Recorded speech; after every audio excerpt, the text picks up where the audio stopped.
This video presentation has been classified by the ABC as M. It contains material that is not recommended for persons under 15 years.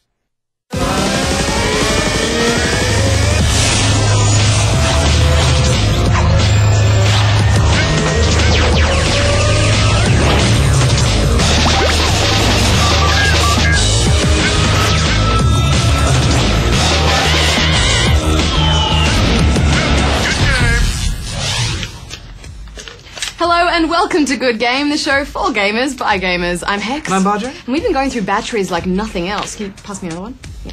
And that's all due to our Wiimotes getting an epic workout in Xenoblade Chronicles. And we'll be practicing our chain sword swing with Warhammer 40k Space Parade. The classic team-based shooter Counter-Strike is now 12 years old and it's as popular as ever. Goose will be up later to analyse its incredible longevity. But first, can you guess the game for this week? What's going on? Calm down. He all of a sudden... He has no pulse. He needs to be treated. 1, 2, 3, 4, 5. Some of these are flat and some of these are working and you've mixed them all up, Barger. Can't work it out. Can't work out how to put Can you batteries just in. do it and I'll go read the news? Good game! Video game research group Vertical Slice recently conducted a study to determine the scariest game on the Xbox 360. The study measured heart rate, sweat levels and body temperature of both casual and core gamers. The test subjects were subjected to Alan Wake, Resident Evil 5, Dead Space 2 and Condemned, with Dead Space 2 coming out on top as the most frightening. Though the core gamers appeared to be less affected, all test subjects experienced rapidly increased heart rates, stunted breathing and significant rises in skin temperature. In the wake of successful hacking attacks on the PlayStation Network earlier this year, Sony has hired a security expert, formerly of the US Department of Defense, to help bolster its online defenses. Philip Reitinger, who has also served as director of the US National Cybersecurity Center, will be tasked with the unenviable job of preventing any future attacks on the service that currently hosts over 77 million users. Dead Island developer Techland are currently in hot water after 2 embarrassing slip-ups. You interested in a little salvage work? An unfinished build of the game was uploaded to the Steam service in North America at launch, leaving gamers confused by a number of glaring bugs and glitches. God damn it, this is hopeless. This mistake was followed by users discovering that a female character's in-game skill, Gender Wars, was originally titled Feminist Whore. What a bloody disaster. The studio has apologised, stating it obviously violates professional and ethical standards at Techland and should never have happened. Good game!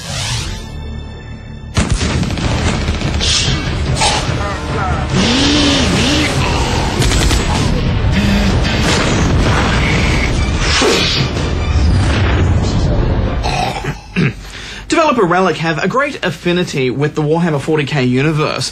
Dawn of War 1 and 2 are both excellent RTS games set in that bleak future where Space Marines and Orcs are fighting their way across the stars. And when the opening cinematic opened for those games, it just got your blood pumping.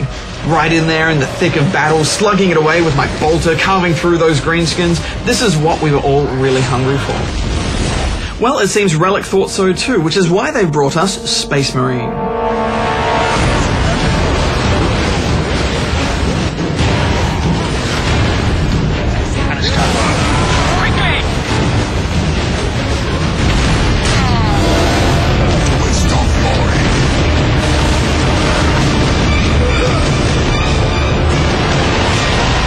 You take the role of Captain Titus, who leads a troop of Ultramarines across one of their Forge World planets, which are kind of like giant production worlds for the Imperium.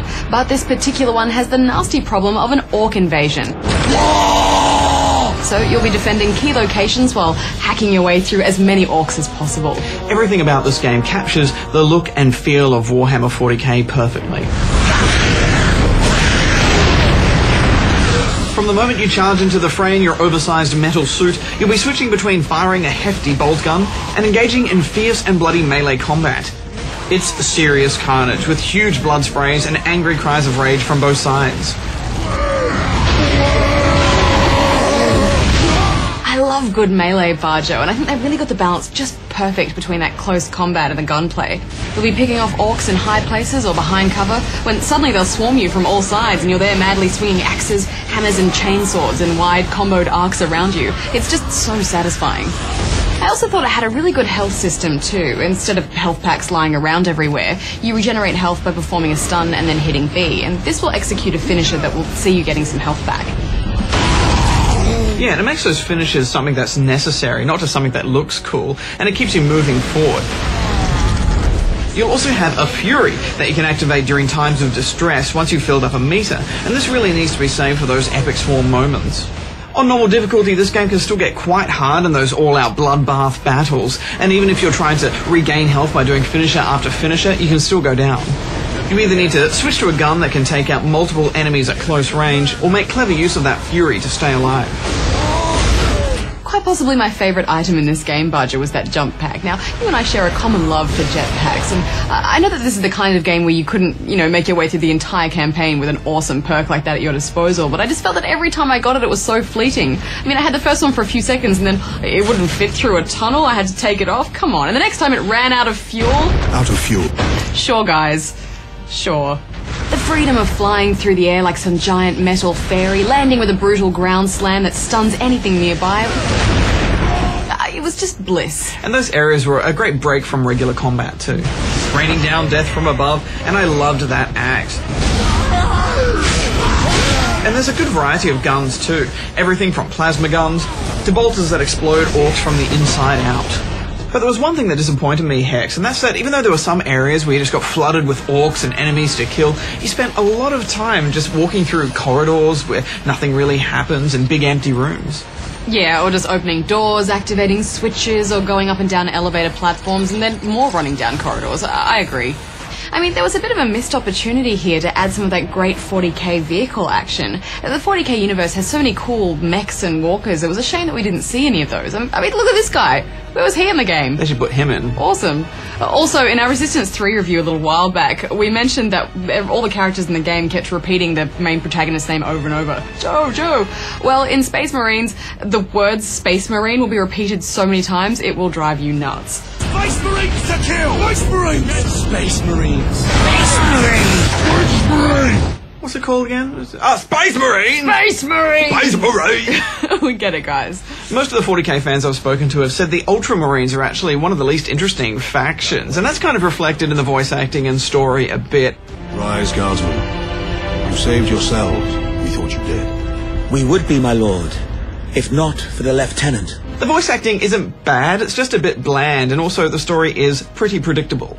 Yeah, it's a case of, oh wow, that guy looks pretty shady, I wonder if he's going to betray me later on. It's a shame it's just so obvious. Also, I've heard that there's this race of space elves which are pretty cool and always working towards their own agenda, so hopefully we'll see an appearance from them if there's ever a Space Marine too. The Marines are impressive though. These guys are 8-foot-tall death machines. They're 1 in a billion warriors that have been recruited, trained, and genetically modified, so making them come to life in a third-person action game was no small task. And I do think Relic have done the Marines justice, but I just wish there was more, particularly on the multiplayer side of things. There are 3 classes, and they are well balanced. The Devastator is a heavy weapon shooter, the Assault Marine is a close combat specialist with the jump pack, and the Tactical Marine is a balance of the two with more speed than the Devastator and more firepower than the Assault Marine. Yeah, you'll have some great moments where you're carving it up with your jump pack and power axe. That is until the other team responds by deploying more Devastators in the backlines to mow you down. Annihilation, which plays like Team Deathmatch, and Seize Ground, which is a node capture mode, are all game types that have been appropriated from the 40k tabletop game, with pretty much the same objectives, and I thought it was nice to see that link to 40k's roots. That being said, with only a handful of maps and 2 play modes, I felt like I'd experienced all the ways to play Space Marine in just one night of multiplayer. Yeah, 2 or 3 of those maps were quite good, but the rest were less memorable. Some of them felt a bit like they are right out of Quake 2 as well, almost like a paintball field that has been dressed up as 40k, just lots of empty corridors and rooms. There are other games out there, like Halo Reach for example, which have thoughtful and balanced maps, but they still feel lived in, but here they all just felt a bit staged. Now, I have to admit, the only part of actual tabletop Warhammer that I've ever taken part in is helping with the painting of my mate's figurines. And there's another cool reference back to that in the armor customization options in Space Marine, which allow you to paint your Marine using the official color schemes from the tabletop game. And I thought that was pretty rad. Yeah, there's also some good unlocking and ranking to be done in the multiplayer. Also, when you die in multiplayer, you can instantly copy the class and weapon setup of your killer, which I loved. It's a great way of keeping you playing through those early ranks because you get a taste of what's to come. I think that feature should be in every game with Weapon Unlocks badge. It really helps to even out the playing field. Final thoughts? Well, it's a nice looking game and a decent shooter, but I think it is missing a few vital elements that could have turned it from a good game into a great one. Fans of 40k tabletop will have that connection there, so they'll get more out of it, but for me, it's a 7 out of 10 rubber chickens. Yeah, it is one for the fans, but you know, that combat system really pulled me through, and I definitely had a good time with this. What really let it down for me was that story, and often I'd be in the middle of a fight and it would just suddenly go to a cutscene and I'd feel a bit robbed of that kill. I mean, I was quite enjoying that fight, thank you. But, you know, I think they really did a great job of recreating that 40k universe, so I'm giving it 7.5 out of 10.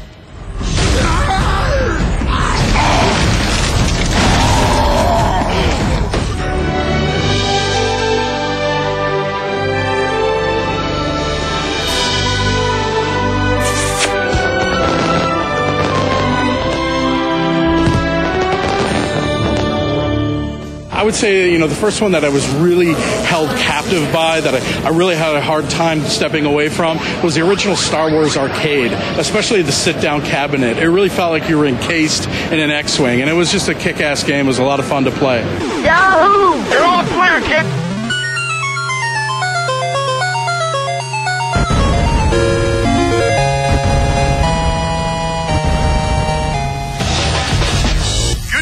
Barjo, something tells me you played a lot of Counter-Strike back in the day. Would that be a fair assumption? Yes, I think it's fair to say my friends and I just lived in net cafes for about 2 years playing this game, and we even slept in the net cafes, and I went back and played it recently, and everyone was so good, or I'm just really crap at it now, but it's good to see the trash talk is still there. Well, that's what Counter-Strike's all about. Yeah.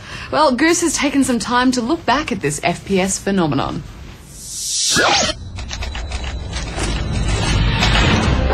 Let's move out. Enemy spotted.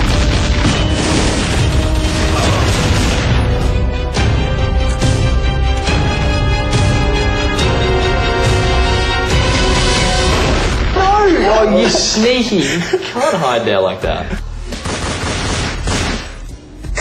I love my first-person shooters, and one of my all-time favourites is the classic Half-Life mod Counter-Strike.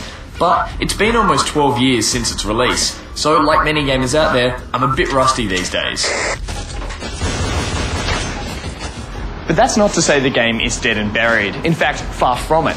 On any given day around the world, you'll still find places like this packed with Counter-Strike players. Launched in 1999, Counter-Strike was developed by Jess Cliff and Min Gooseman Lee. Both were uni friends who spent more time creating the mod than they did on anything else. And when they released their self-made epic in March of '99 on Planet Half-Life, the site had 10,000 hits almost overnight. All this was a massive lead-up to the first beta test in June of that same year. The reaction was overwhelmingly positive, and by April 2000, Gooseman and Cliff were developing Counter-Strike alongside the team at Valve. Every PC gamer had a copy of Half-Life, but the thing is, the online mode for that was very simplistic. It was basically deathmatch. And at the same time, there was a mod that came out called Action Quake 2, and it was the first shooter that was kind of realistic-based, whereas most shooters at the time were fantasy-based. There was Quake with rocket launchers and lightning guns, but gamers wanted to use AK-47s, basically. Counter-Strike delivered a realistic team-based shooter with real-world weapons, counter-terrorism forces, realistic enemies, and it looked a lot better than Action Quake, and it boomed. Within months, it was the shooter to play. The concept behind the game is simple. You choose a team, either terrorist or counter-terrorist, and have 1 life per round to complete your objective. However, intense, addictive